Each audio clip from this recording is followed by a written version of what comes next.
Olá, meus queridos alunos do sétimo ano, tudo bom? Espero que vocês tenham feito os exercícios do capítulo 12. Agora iremos ver o capítulo 13, a colonização portuguesa. Nós já falamos sobre as navegações marítimas portuguesas até as Índias, com Vasco da Gama. Falamos do descobrimento do Brasil, das expedições guarda-costas, das feitorias e da Carta de Pero Vaz de Caminha. O Brasil colonial ele está dividido no período de 1500, com a descoberta do Brasil, a 1822, com a sua independência. Citamos três fatos principais: a chegada de Cabral e a instalação de um governo geral. Depois, entre a instalação do governo geral e as últimas décadas do século XVIII, e as últimas décadas do século XVIII até a independência do Brasil, em 7 de setembro de 1822. Inicialmente, Portugal começou a se preocupar com a possibilidade de outras nações tomarem de posse desse território descoberto por Cabral. Logo, com a decadência do comércio das Índias Orientais, lá na metade do século XVI, Portugal começa a ver a necessidade de ocupar o território para não perder. E também buscar metais preciosos, assim como foram encontrados na América Espanhola. Logo, ele designa Martim Afonso de Souza para defender a costa brasileira e buscar minerais.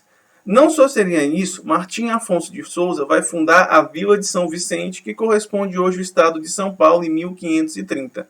E ele observa que lá era propício para o estabelecimento da cultura da cana-de-açúcar. Ele vai instalar o primeiro engenho de cana-de-açúcar. Todos nós sabemos que a partir da cana-de-açúcar se faz o açúcar, que era um produto muito caro na Europa, e também se faz bebidas, como a cachaça. Logo, Dom João III, percebendo que queria estimular o desenvolvimento dessas novas terras, procurar metais preciosos, buscar uma outra fonte de renda, já que o comércio com as Índias já não era monopólio de Portugal, e drenar o afluxo populacional existente na metrópole, ele vai criar as capitanias hereditárias, já no sistema já utilizado na Ilha dos Açores. Ele vai fazer 14 capitanias ao longo do território brasileiro, dando 15 lotes de terra. Doado a 12 capitães donatários, uns livros colocam 14, outras 15 capitanias, tanto faz. E ele vai criar câmaras municipais, em 1532, em São Vicente, que tinha por finalidade fiscalizar os gastos públicos. Aqui é um exemplo por onde a Martim Afonso de Souza protegiu o litoral. Observe que ele rodou o litoral brasileiro. Pero Lopes de Souza também andou em algumas partes dos rios, Diogo Leite também, no norte, e algumas expedições que ele fez adentro do continente em busca de metais preciosos. Logo, usualmente, a historiografia relata, baseado nos estudos de Van Hagen, a divisão dessas capitanias. Observe do lado esquerdo de vocês: Pará, Maranhão, Ceará, Rio Grande, Itamaracá, Pernambuco, Bahia, Ilhéus, Porto Seguro, Espírito Santo, São Tomé, São Vicente, Santa Amaro, São Vicente e Santana. Cada um doado a um capitão donatário.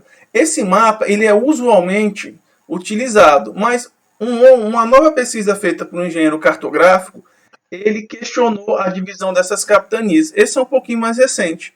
Ele mostra que as capitanias do norte eram divididas de forma na vertical. Aí você tem terras não distribuídas: Maranhão 1, 2, Piauí, Ceará, Rio Grande do Norte 1, Rio Grande do Norte 2, Itamaracá, Pernambuco, Bahia, Ilhéus, Porto Seguro, Espírito Santo, São Tomé, São Vicente, São Amaro, São Vicente 2 e São Vicente e Santana. Que são dois mapas. Usualmente esse primeiro mapa é mais citado. Esse aqui já é uma novidade, fruto de uma tese de doutorado de um engenheiro cartográfico. Destarte, esses capitães donatários que recebiam essa capitania, eles recebiam uma carta de doação, onde continham o direito e os deveres do capitão donatário. Ele tinha o direito de explorar os recursos naturais e minerais da terra, desenvolver a agricultura, a pecuária, obtendo lucro com estas atividades, exercer o poder político-administrativo em sua capitania, doar sesmarias, que era lote de terra aos colonos, escravizar os índios para serem usados como mão de obra e vender 24 navios anualmente para Portugal, exercer o poder judiciário em sua capitania, cobrar imposto dos moradores e comerciantes que atuavam na capitania, estabelecer engenhos de açúcar e doar o lucro de 5% sobre a exploração do pau-brasil e 1% e do pescado e 1% de toda a renda para ele. Ele tinha direito a esse lucro de 5% do pau-brasil do pescado e 1% de toda a renda da capitania. Logo, ele tinha os deveres. Fazer a proteção do território, principalmente da faixa litorânea, contra os holandeses, ingleses e franceses, principalmente os holandeses e franceses. Desenvolver a colonização dos territórios, combater tribos indígenas que dificultavam a colonização do Brasil, fundar vilas também, povoamentos, fiscalizar as ações econômicas na capitania com o objetivo de garantir o monopólio da coroa no comércio colonial e na exploração do pau-brasil. Esses direitos e deveres eram chamados de foral, essa carta de doação. E o que regia as relações econômicas era o pacto colonial. Ou seja, a colônia só podia vender para a metrópole e a metrópole era a única que vendia para a colônia. Nessa relação, a metrópole tinha um monopólio sobre o comércio colonial. Então, ela podia comprar pelo preço que ela quisesse, porque só poderia vender para ela, e da mesma forma podia pagar o preço que ela quisesse, porque a colônia só podia vender para ela. Destaque, esses florais que eu falo para vocês eram diplomas de privilégio e direito ao dízimo das rendas da capitania, ao quinto dos metais preciosos e ao monopólio do pau-brasil que tinha a coroa e das especiarias. Porém, nós vemos que esse sistema de capitanias, apenas 3 capitanias vão prosperar. A grande maioria vai fracassar, alguns capitães donatários nem vão vir querer desenvolver, e vamos elencar esses motivos. Primeiro, a falta de investimento necessário. Porque para você colonizar, você precisava de muito dinheiro, principalmente para construir as vilas e fazer a defesa contra os indígenas. Desinteresse dos donatários, alguns membros eram da baixa nobreza, que temiam um alto investimento, com grandes possibilidades de perder. A distância da metrópole, era muito difícil você se comunicar com a metrópole, tinha que atravessar um oceano, era difícil a comunicação e transporte de mercadoria. O ataque dos corsários, que eram os piratas, principalmente os ingleses e franceses. A pobreza do solo, na maioria das regiões. A grande extensão de terra, gerando descontrole administrativo. E a resistência à escravização dos indígenas e a ocupação de suas terras. Os índios deram muito trabalho para os portugueses. Disso, apenas 3 capitanias vão prosperar de início. Nova Lusitânia, que é Pernambuco, Salvador e São Vicente. Baía de Todos os Santos e São Vicente vão ter sucesso. Muito elencado no comércio do açúcar, principalmente a Nova Lusitânia. Logo, o que vai acontecer? Portugal tentando, o rei português tentando contornar aquela situação, ele vai tentar agilizar e centralizar essa administração colonial. Ele vai implantar um governo geral. Logo, ele vai fazer o regimento, que é como vai se estruturar esse governo geral. Em 1949, Tomé de Souza desembarca e instala esse regimento. Regimento de 17 de dezembro de 1548, que é um novo sistema administrativo no qual reafirmava a autoridade e soberania da coroa portuguesa sobre as capitanias e os donatários. Logo, o Brasil passa a ter uma espécie de vice-rei para coordenar a colonização. E eles compram a capitania da Baía de Todos os Santos e tomam como a capital do Brasil. Logo, a primeira capital do Brasil vai ser Salvador. Eles vão criar câmaras municipais nas principais vilas e cidades e vai representar a figura do homem bom. Mas, professor, ele é bom por causa de quê? Porque ele é bom mesmo? Não, negativo, é porque ele tem muita terra e é rico. Aqui, Tomé de Souza, o nosso primeiro governador-geral, era um militar, político, navegador experiente, que exerceu cargos na Índia, que lutou contra os muçulmanos e ocupou alguns cargos no continente africano. Ele vai exercer o governo geral de 1549 a 1553. Aqui um quadro dele do lado, observem. Logo quando Tomé de Souza chega, ele vai instalar esse primeiro governo geral. Ele vai ter que instalar a capital da capitania, na antiga capitania da Baía de Todos os Santos, funda a cidade de Salvador, a primeira capital do Brasil, em 1º de dezembro de 1549, vai introduzir o gado do Brasil, oriundo da região da Ásia Menor, trouxe membro da Companhia de Jesus para catequizar os índios e contribuir para a educação. Esses jesuítas vão fundar várias escolas, principalmente em Pernambuco, São Paulo e na Bahia. Em São Paulo, inclusive, vai dar origem à cidade de São Paulo. Eles trazem uma certa segurança interna, o primeiro governo, que ajuda com os militares, e externa na defesa da colônia, que é alguém que vai coordenar essa defesa, essa paz interna e externa. Vai ter seus auxiliares, o provedor-mor, encarregado das finanças, o capitão-mor encarregado da defesa e o ouvidor-mor responsável pela justiça. Aqui é um exemplo da planta da cidade de Salvador. Podem observar, geralmente Salvador se divide em duas, é a parte alta e baixa da cidade, como ela foi planejada e onde se instalou o governo geral. O segundo governo vai ser de Duarte da Costa, que vai governar de 1553 a 1558. Uma das coisas que Duarte da Costa trouxe órfãs para o casamento de colonos para o Brasil. Trouxe várias meninas que não tinham pai nem mãe e resolveu trazer para o Brasil para justamente evitar a miscigenação entre o português e o índio. Um filme muito bacana que mostra isso é Desmundo. Quem quiser assistir, é marcado também pela invasão dos franceses no Rio de Janeiro, 1555, onde eles vão fundar a França Antártica. Atritos entre os jesuítas e os colonos queriam escravizar os índios, e vai ter um fato muito interessante, a Confederação dos Tamoios. Os índios tamoios na região do Rio de Janeiro vão se unir aos franceses para lutar contra os portugueses, gerando sérios problemas para Duarte da Costa.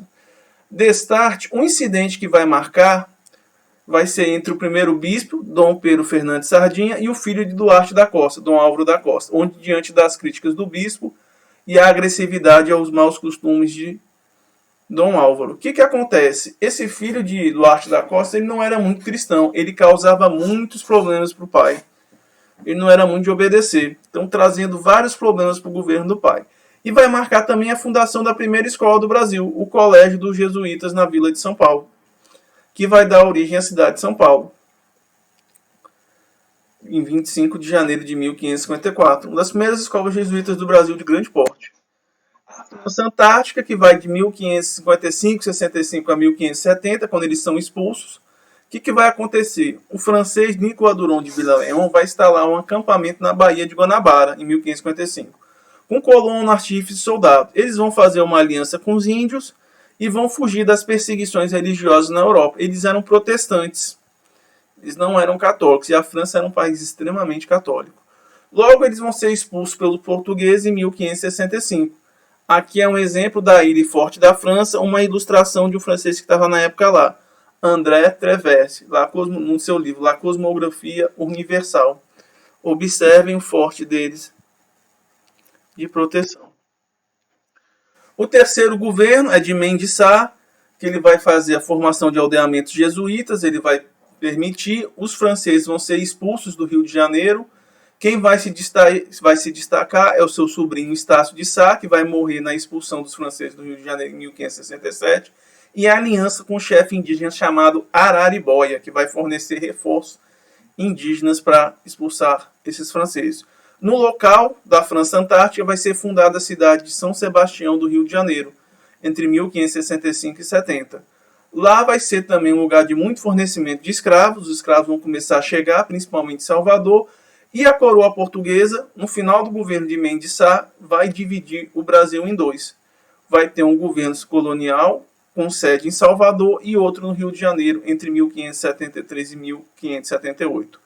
E nesse período também começa uma expansão do povoamento para o interior. Vai se buscar, principalmente na região de São Vicente, novas rotas e riquezas em índios para se vender, para a mão de obra. Destarte também devemos citar que vai haver um processo de pacificação entre os colonos e jesuítas.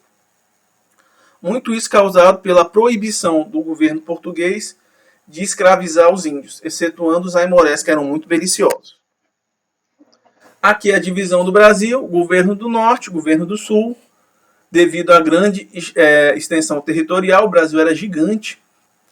Perigo de invasões e melhor fiscalização. Esse modelo dura por alguns anos, o norte com Salvador e o sul com Rio de Janeiro da capital.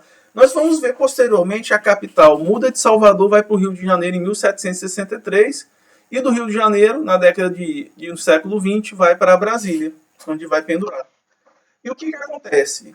Dentro do desenvolvimento desse comércio colonial, o que predominava era o pacto colonial. A gente vai ver que vai ter um grande desenvolvimento da indústria açucareira em Pernambuco, vai ter o aprisionamento dos índios, que era uma guerra aos bárbaros, e o pacto colonial, onde a colônia só exportava produtos agrícolas para Portugal.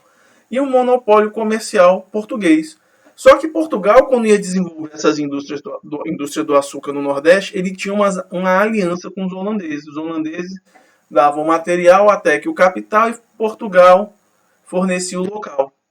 Dentro também vai se criar uma estrutura das câmaras municipais, geralmente era para administrar cidades, municípios se reportando ao governo geral, era porta-voz dos habitantes da região para o governador geral e eram compostas geralmente por 6 membros que eram escolhidos por uma assembleia de proprietários, os chamados homens bons. Homens bons eram propriedades de terra e escravos. Para ser um oficial da Câmara, além da riqueza, era preciso provar sua pureza de sangue, ou seja, você não podia ser descendente nem de índio, nem de negro ou de judeu. Logo, essas câmaras tinham sede na vila e nas cidades, eram compostas por membros natos, geralmente não eleitos, e de representantes de eleitos. Isso a gente observa que o governo municipal é uma grande característica de Portugal. Foi uma instituição transplantada de Portugal para o Brasil, junto com as sesmarias, as capitanias hereditárias, e você tinha alguns cargos, como os almotés, inspetores de mercado, que tinham por dever fiscalizar a qualidade dos produtos, das balanças e das réguas. A Câmara Municipal, também chamada de Conselho Municipal, era formada até por 6 vereadores, 2 juízes ordinários, sem instrução formal em direito, e um procurador. Que a gente observa, lá também se concentravam os recursos econômicos e humanos, além de sediar instituições civis e religiosas, os tribunais e a burocracia militar. As cidades geralmente eram divididas em freguesias, com jurisdições eclesiásticas centradas nas igrejas paroquiais, que era o marco civil da vida civil e religiosa. Em 1560 vai se criar um cargo do manaposteiro, funcionário que velava pela liberdade dos indígenas, motivo frequente de disputa entre os magistrados da coroa e as câmaras municipais. Isso aí só vai acabar quando Portugal proibir a escravização dos indígenas em 1570 ou 72. Aí proíbe-se, não se pode, só excetuando em caso de guerra, e os aimorés. Dessa perspectiva, pessoal, espero que vocês tenham entendido um pouquinho de como se deu essa formação do Brasil colonial, em especial sua administração. Qualquer dúvida, entre em contato. E um abração do professor Gabriel, pessoal. Tchau.